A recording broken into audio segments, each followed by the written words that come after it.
অবস্থা সবার আশা করি আপনারা সবাই ভালো আছেন, বাট মার্কেট এই মুহূর্তে ভালো না। এবং গত একদিন ধরে আমরা কিন্তু এই ভলাটিলিটিটা দেখতে পাচ্ছি। এবং গত পরশু দিনে যদি আপনারা আমার ভিডিওটা দেখেন, সেই ভিডিওতে আমি বলছিলাম যে এই যে পাম্পটা হচ্ছে এটা একটা ফেক পাম্প। সে সামনের দিকে কিন্তু মার্কেটে একটা হিউজ পরিমাণে ভলাটিলিটি আসবে, এবং ভলাটিলিটিটা কি কারণে আসবে সেই বিষয়টা কিন্তু ওই জায়গায় বিস্তারিত আলোচনা করছি। এবং আজকেও এই বিষয়টা নিয়ে বিস্তারিত আলোচনা করব। যারা আপনারা শুনতে ইচ্ছুক যে আসলে পুরো বিশ্বে কি হচ্ছে, তারা অবশ্যই বিষয়টা মনোযোগ সহকারে শুনবেন। পাশাপাশি আমি আলোচনা করব যে এখান থেকে মার্কেট আরো কতটা নিচে আসতে পারে, তবে ওটা সবার শেষে।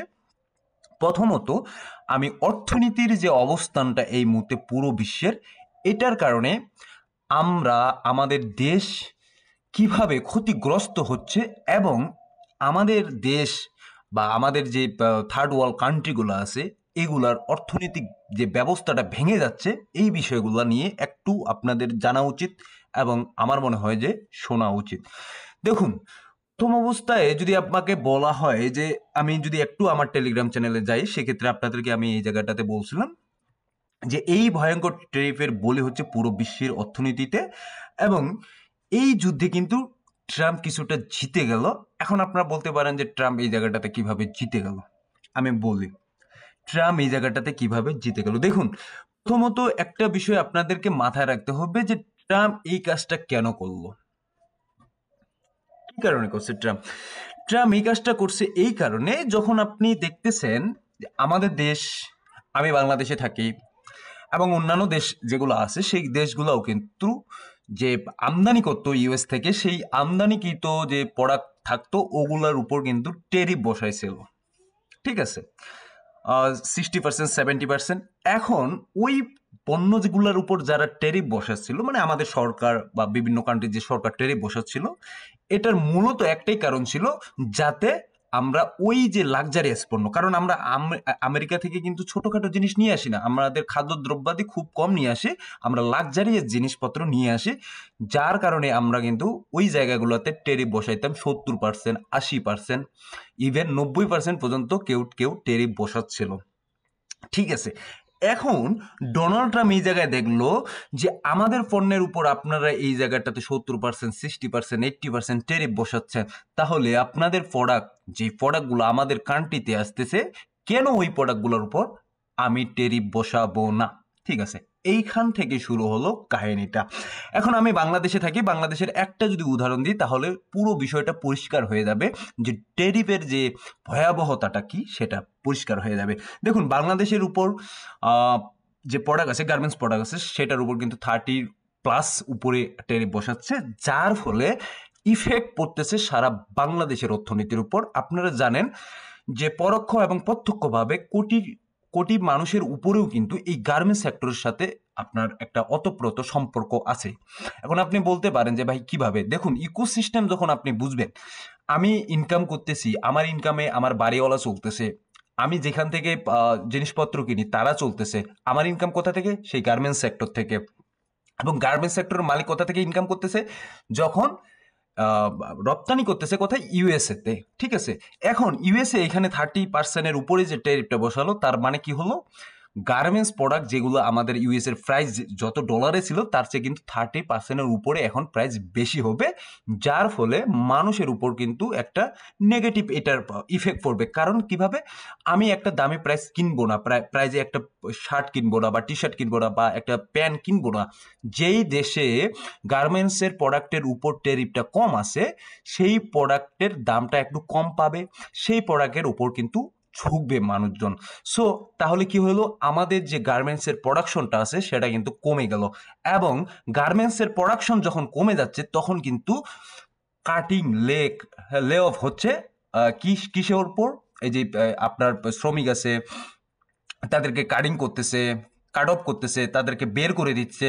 এখন যখন একটা শ্রমিক যখন গার্মেন্টস থেকে কাট অফ এবং তাকে রিজেক্ট করে দিচ্ছে, তখন ওই শ্রমিকের সাথে যার যে পরিবারটা আছে, পরিবারটাও কিন্তু একসাথে নিচের দিকে পড়ে যাচ্ছে বা অর্থনৈতিক মন্দার মধ্যে পড়ে যাচ্ছে। তো পুরো বিশ্বের অর্থনীতির ইকোসিস্টেমটা এতটুকু যদি আপনারা বুঝতে পারেন তাহলে বুঝতে পারবেন যে আসলে এই মুহূর্তে যে ইকোসিস্টেমের যে সমস্যাটা ইয়ার উপর টেরিফের উপর, তাহলে এটা পুরোপুরি আপনারা বুঝতে পারবেন এবং কিভাবে পুরো বিশ্বের অর্থনৈতিক যে অবস্থাটা ভেঙে পড়তেছে, বিশেষ করে থার্ড ওয়ার্ল্ড কান্ট্রির মতো কান্ট্রিগুলোতে, এই বিষয়টা কিন্তু পরিষ্কার বোঝা যায়। এখন এই ক্ষেত্রে ট্রাম্প যে আছে, ডোনাল্ড ট্রাম্প, মিস্টার প্রেসিডেন্ট, তিনি কিন্তু একটু হলেও জয়ী। কিভাবে জয়ী? তিনি চাচ্ছিলেন, শুধু তিনি না, উনার দেশের মানুষজনও চাচ্ছিলেন যে যেই কান্ট্রিগুলা আমাদেরকে ট্যারিফ লাগাইছে 70%, 80%, সেই দেশের উপর আমরাও ট্যারিফ বসাবো, যাতে করে আমাদের এই জায়গায় ম্যানুফ্যাকচারিং হয় এবং আমরা এই জায়গায় বড় বড় ইন্ডাস্ট্রি লাগাইতে পারি এবং আমাদের প্রোডাক্ট আমরা ইউজ করব, এই জায়গায় চাকরি হবে, মানুষের বাজারজাত হবে, মানুষ এই জায়গায় উন্নতভাবে বসবাস করতে পারবে। দ্যাটস ওয়াই এই যে পুরো সিস্টেমটাই কিন্তু এভাবে চলতেছে।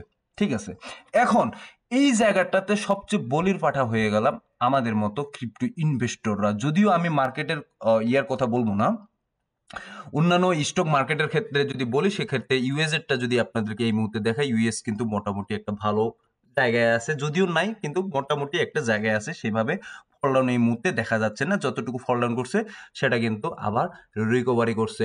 নিফটি ফিফটি হচ্ছে ইন্ডিয়ান একটা US stock market Nifty fifty. এখানে আরো অনেকগুলো কোম্পানি আছে, শুধুমাত্র আপনাদেরকে নিফটি ফিফটিটা দেখাচ্ছি।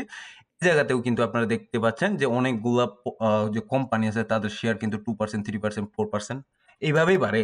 মূলত যে স্টক মার্কেটের যে ইয়াগুলো আছে, প্রাইসগুলো আছে, বেশি বাড়ে না। আমাদের ইয়ের মতো ক্রিপ্টোকারেন্সির মতো ভলাটিলিটি এতটা না তাদের মার্কেটগুলো। বাট এই জায়গায় যদি ব্যাংক সেক্টরগুলো বলেন বা টেকনোলজি সেক্টরগুলো বলেন, সেগুলোর একটু অবস্থা খারাপ এবং সেক্ষেত্রে কিন্তু আমরা এই জায়গায় দেখতে পাচ্ছি অনেকগুলো মাইনাসের দিকে আছে, 2%, 3%, 4%, হ্যাঁ, এভাবে মাইনাস দিকে আছে। এবং যদি চায়নারটা দেখেন, চায়নারটাও কিন্তু অনেক কতগুলো আছে যেগুলো কনস্ট্রাকশন ব্যাংক আছে চায়না বা ফাইন্যান্সিয়াল ব্যাংক আছে, সেগুলো কিন্তু মোটামুটি একটা ভালো জায়গায় আছে। টেকনোলজি এই জায়গায় কিন্তু আলিবাবা যে গ্রুপ আছে সেটা কিন্তু 5% ড্রপ করছে মার্কেট প্রাইস থেকে। সো এই জায়গায় যে দেখবেন যে আসলে আমাদের মতো যারা ক্রিপ্টো হোল্ডার আছে, ক্রিপ্টো হোল্ডার এমন একটা জায়গায় আছে যে না যাচ্ছে উপরের দিকে, এমন একটা নিচের দিকে অবস্থানে আসতেছে। মার্কেটে একটু ব্যাড নিউজ আসলে আবার বেশি ভলাটিলিটির দিকে আমরা চলে যাচ্ছি এবং ক্রিপ্টো ইনভেস্টরদের এই মুহূর্তে এটার জন্য আসলে একটু আশনি সংকেত আমার মনে হয়। বাট ডোন্ট ওরি, এই জায়গাটাতে আমরা অ্যানালাইসিস করব যে মার্কেট আসলে কতটুকু আরো নিচে নামতে পারে বা কতটুকু আরো ড্রপ করে আবার উপরের দিকে যাবে। তারপরে দেখুন অনেকজনে এই জায়গাটাতে মিমিক্রি করতেছে। এই জায়গায় আপনারা জানেন যে এই জায়গাটা ডোনাল্ড ট্রাম্প বলছে যে আপনারা এমন উইনিং হবেন যে আপনারা টায়ার্ড হয়ে যাবেন, আপনাদের এত উইনিং একটা রেশিও থাকবে। ঠিক আছে, আপনারা বলবেন যে mister Donald Trump, mister president, আমাদের আর দরকার নেই। বাট মিস্টার প্রেসিডেন্ট এই জায়গায় বারবার বলতেছেন যে আমি আরো আপনাদেরকে উইনিং করব, এত উইনিং করব যে উইনিং করতে করতে আপনারা টায়ার্ড হয়ে যাবেন। সো এইভাবে মিমিক্রি করতেছে এবং এই জায়গায় একটা দেখবেন যে ডোনাল্ড ট্রাম্পের ছবি, এই জায়গায় উনি বলছেন are you tired of winning. এই জায়গায় একজন মানুষ পড়ে আছে, এই জায়গায় দেখতেছে যে তার স্টক মার্কেটের শেয়ার যে আছে সেগুলোর প্রাইসগুলো সবগুলো ড্রপ করতেছে। সো এরকম একটা বিষয়। এবং যদি আমি ক্রিপ্টোকারেন্সির ব্যাপারে বলি, সেক্ষেত্রে মোটামুটি অনেক মানুষ এই জায়গাটাতে জানে যে মার্কেট নিচের দিকে একটু ভলাটিলিটি করবে, সেক্ষেত্রে কিন্তু বেশি হয় নাই, লিকুইডেটেড হয় নাই। 500 মিলিয়নের মতো, অলমোস্ট 500 মিলিয়নের মতো লিকুইডেট হয়েছে। সো এটা কিন্তু huge amount, 500 million US dollar কিন্তু কম না। ঠিক আছে, সো এখন এই জায়গায় ওনারা অনেকজনে প্রেডিক্ট করতেছে যে বিটকয়েন এখান থেকে 71,000 আসার একটা সম্ভাবনা আছে। 71,000। সো এই জায়গাটা বিষয়টা যদি আমি দেখি, 71,000 যদি এই জায়গাটাতে আসে, অনেকে প্রেডিক্ট করতেছে এবং ওই যে যারা আছেন কয়েন টেলিগ্রাফ বা অনেক বড় বড় এক্সপার্ট আছেন, তারাও কিন্তু এই বিষয়টা চিন্তা করতেছেন যে এখান থেকে 71,000 আসা পর্যন্ত একটা কিন্তু পসিবিলিটি আছে, বিটকয়েনের প্রাইস ড্রপ করবে এখান থেকে। সো এখন দেখুন, এর আগেও কিন্তু আমরা এই বিষয়টা নিয়ে আলোচনা করছি, বিশেষ করে আমি কিন্তু এই বিষয়টা নিয়ে আলোচনা করছিলাম যে এখান থেকে প্রাইস 71,000 পর্যন্ত আসার একটা কিন্তু পসিবিলিটি আছে। ঠিক আছে, সো এটা অনেকদিন ধরে হয়তো বা 10 দিন বা 15 দিন বা 20 দিন পর্যন্ত এটা নিয়ে কিন্তু আলোচনা করছি এবং যদি আপনারা চার্টের দিকে তাকান, চার্ট কিন্তু সেই কথাটাই বলতেছে, এতটুকু একটা কারেকশন নেবে এবং এটা একটা হেলদি কারেকশন হবে। হেলদি কারেকশন নেওয়ার পর আবার হয়তোবা উপরের দিকে যাবে, হয়তোবা না তো উপরের দিকে যাবে, বাট এতটুকু কারেকশন নিবে কি নিবে না। তবে এটা একটা প্রেডিক্টেবল যে হ্যাঁ এতদূর এই জায়গায় 71 বা 70 পর্যন্ত আসার একটা পসিবিলিটি আছে। ঠিক আছে, বাট এখন কথা হচ্ছে তাহলে অলস কয়েন, ভাই অলস কয়েনের ক্ষেত্রে যদি বলি এটার কিন্তু সাপোর্ট যেটা আমরা দেখতে পাচ্ছি বা আমি যেটা দেখতে পাচ্ছি, আমরা কথাটা বলা ভুল হবে কারণ এক একজনের প্রেডিকশন এক এক ধরনের।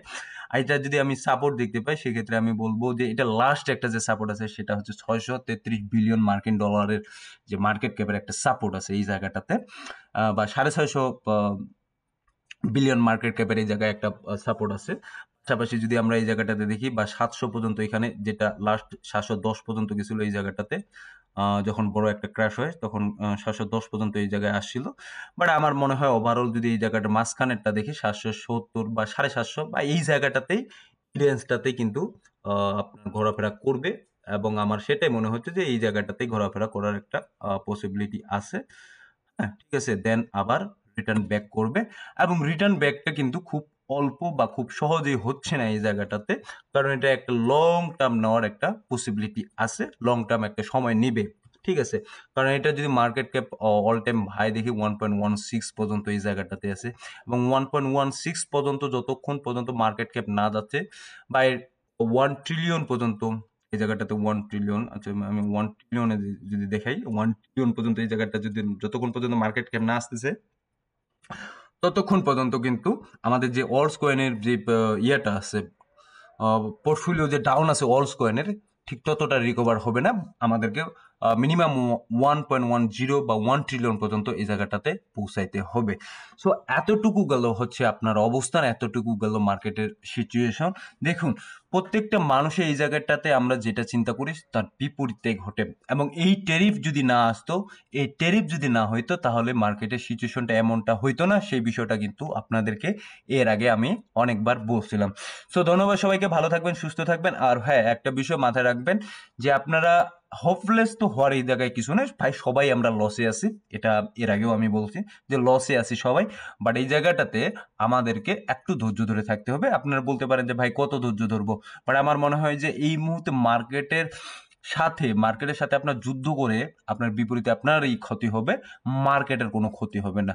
সো ধন্যবাদ সবাইকে, ভালো থাকবেন, সুস্থ থাকবেন, আর দেখা হবে নতুন কোনো ভিডিও নিয়ে আগামী দিনে।